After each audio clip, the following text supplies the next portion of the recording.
हाय, मैं Rajiv sir. Corona काल का तीसरा लहर आने वाला है। सब लोग भयभीत हैं, हम भी थोड़ा सा है, लेकिन नहीं होना चाहिए, क्योंकि भयभीत होने से कुछ भी नहीं मिलने वाला है, न मिल पाएगा। क्योंकि इसका एक ही सलूशन है, धैर्य, पेशेंस, पेशेंस, पेशेंस। ये हमेशा बोलते हैं और बोलते ही रहेंगे। एक चीज़ और बताना है कि इस काल में आप अपने आप को क्या है पूरी तरह से सुरक्षित कब होंगे, जब अपनी मन को किसी जगह स्थिर रखेंगे। जैसे जो पढ़ने वाले विद्यार्थी हैं वो किसी भी चीज़ में कमज़ोर हैं, उसको इंटरेस्ट जगाइए और उसमें पढ़िए, क्योंकि अभी समय है। जो लोगों को पढ़ने का मन नहीं करे तो कोई स्टोरी पढ़िए, नहीं वो भी मन है तो कुछ भी देखिए, लेकिन आप अपने दिमाग को एक जगह दम पूरी तरह से रखिए कि कोरोना कुछ भी नहीं है, घर में रहना है, स्थिर रहना है और फ्री माइंड रहना है, ये बिल्कुल रखना है। लग रहा है कि उसके बाद एक चीज़ और बताना है कि कोरोना काल में ज़्यादा सोचना नहीं है कि क्या है क्या नहीं है, बस अलर्ट रहना है, सावधान रहना है। और एक चीज़ और बताना है कि आप दिल लगा के पढ़िए। अगर मन लगा लीजिएगा ना तो बिल्कुल हैगा। स्टेटस भी अच्छे डालिए, कुछ भी करिए, लेकिन मन को बदलिए।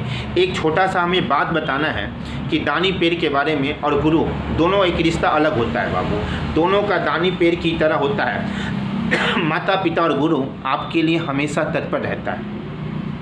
आप जब भी दिल से कुछ भी मांगते हैं ना, कोई भी विद्यार्थी अगर हमें कह देता है कमेंट बॉक्स में कि सर इसका वीडियो बनाइए, वीडियो कोई देखे या ना देखे, लेकिन हम ज़रूर उसके लिए बनाते हैं। अभी हमें कुछ दिन पहले आज बताया कि कई दिन से कमेंट आ रहा है कि सर वॉल्यूम 1, वॉल्यूम 2, वॉल्यूम 3 इस तरह हमें पूरे सोल्यूशन करा देंगे यूट्यूब के माध्यम से, तो हमें बहुत बड़ा हेल्प हो जाएगा। तो हमने बोले कि बिल्कुल आप एक ही देखिए, लेकिन हम वीडियो बनाएंगे तो बनाएंगे। जब रेशियो नहीं बढ़ेगा तब हम चित हो जाते हैं, लेकिन कोशिश करते हैं कि 10 से अबव जब तक 20 लोग देखते रहते तब तक हम वीडियो उसको हम लाते रहते हैं। अब आता है क्या है, दुनिया में एक ही चीज़ है कि आप अपने लक्ष्य को बरकरार रखिएगा ना तो बिल्कुल ही आप सही रहेंगे।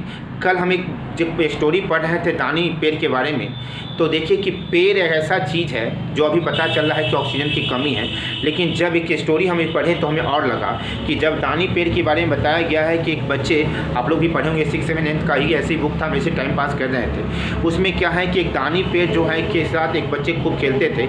जब बच्चे सियान हो गए, कुछ दिन के बाद पेड़ के पास आए तो उसको बहुत खुशी हुआ कि हमारे पूरा मन मिल गया। जैसे हमारे कोई चीज़ फ़ोन कर देते हैं पुराने या कोई विद्यार्थी कि सर आप कैसे हैं, हमें पूरी तरह से एनर्जी मिल जाता है, पूरी एनर्जी मिल जाता है। सच बताएं। दूसरी बात क्या है, उन्होंने उससे पूछा कि उन्होंने बोला कि हमें पैसे की ज़रूरत है।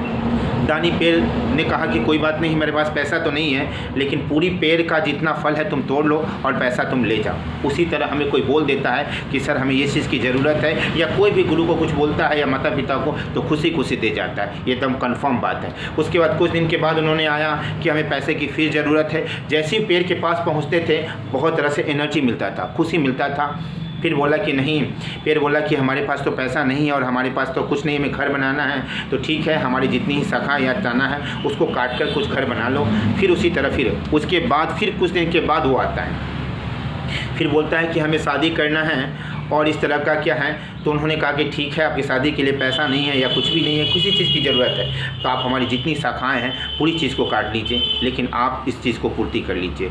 इसी तरह आपके माता पिता और गुरु होते हैं, कभी भी वो आपको उदास होना नहीं चाहते हैं। चाहे जो भी हो जाए, कुछ भी हो जाए, लेकिन वो ज़रूर आपको खुश करेंगे। आप अपनी माता से मांग के देखिए और पिता से, गुरु से, बिल्कुल कोई ऐसा ही होगा जो नहीं दे पाएगा, लेकिन कुछ परिस्थिति के कारण नहीं दे पाए, लेकिन दुनिया में कोई भी ऐसा नहीं कि नहीं दे पाएगा। चौथे बात, जब वो बूढ़े होकर आते हैं और बोलते हैं कि हम बहुत थक गए हैं, बैठने के लिए चाहिए, तो जो भी पेड़ का, दानी पेड़ के पास जो भी बैठने का एक जगह था तो वहाँ की इस पर आकर बैठ जाइए। तो कहने का मतलब यही है बाबू, दुनिया में अगर आप किसी को हेल्प नहीं कर सकते तो कमेंट करके बुरा मत कीजिएगा।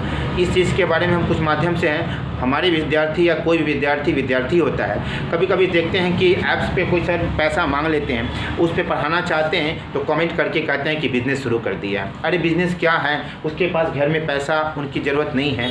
आप वो फ्री में पढ़ाते रहें, डाटा यूज करते रहें तो अच्छा है, अगर नहीं करें तो अच्छा नहीं है। आप खुद सोचिए, पढ़े लिखे हैं, क्योंकि उनके घर में भी तो माता पिता और सब लोग हैं। हम भी तो बोले हैं कि 30 रुपये आप दीजिए गूगल पे फ़ोन के माध्यम से, कितने लोग दिए, नहीं दिए, लेकिन फिर भी हम खुश हैं, क्योंकि हमें तो जो मेरे पास डाटा है उसका ही यूज करते हैं, लेकिन उससे एक्स्ट्रा तो नहीं कर पाएंगे क्योंकि मेरे पास नहीं रह पाता है। इसलिए आप किसी को दीजिए नहीं, तो कुछ बोलिए मत, क्योंकि कोरोना काल में मदद करना ही नहीं कोरोना काल में कर रहा है। क्योंकि कोई गुरु कब तक पढ़ाएंगे फ्री में, जिसका कोई सीमा नहीं होता है। क्योंकि फ्री ऑफ कॉस्ट में कहीं भी कोई नहीं पढ़ाएगा बाबू। जो भी पढ़ाएगा तो समझिए उनके पास किसी पीछे बैकग्राउंड अच्छा है। ये कुछ भी लंबा वीडियो जा रहा है क्योंकि फिर डाटा ज़्यादा लगेगा, इसलिए इतना ही रहने देते हैं। खूब खुश रहिए, एनर्जीफुल रहिए, मुस्कुराते रहिए और अजीब सर को इसी तरह क्या याद करते रहिए। फिर मिलते हैं अगले वीडियो में। बाय।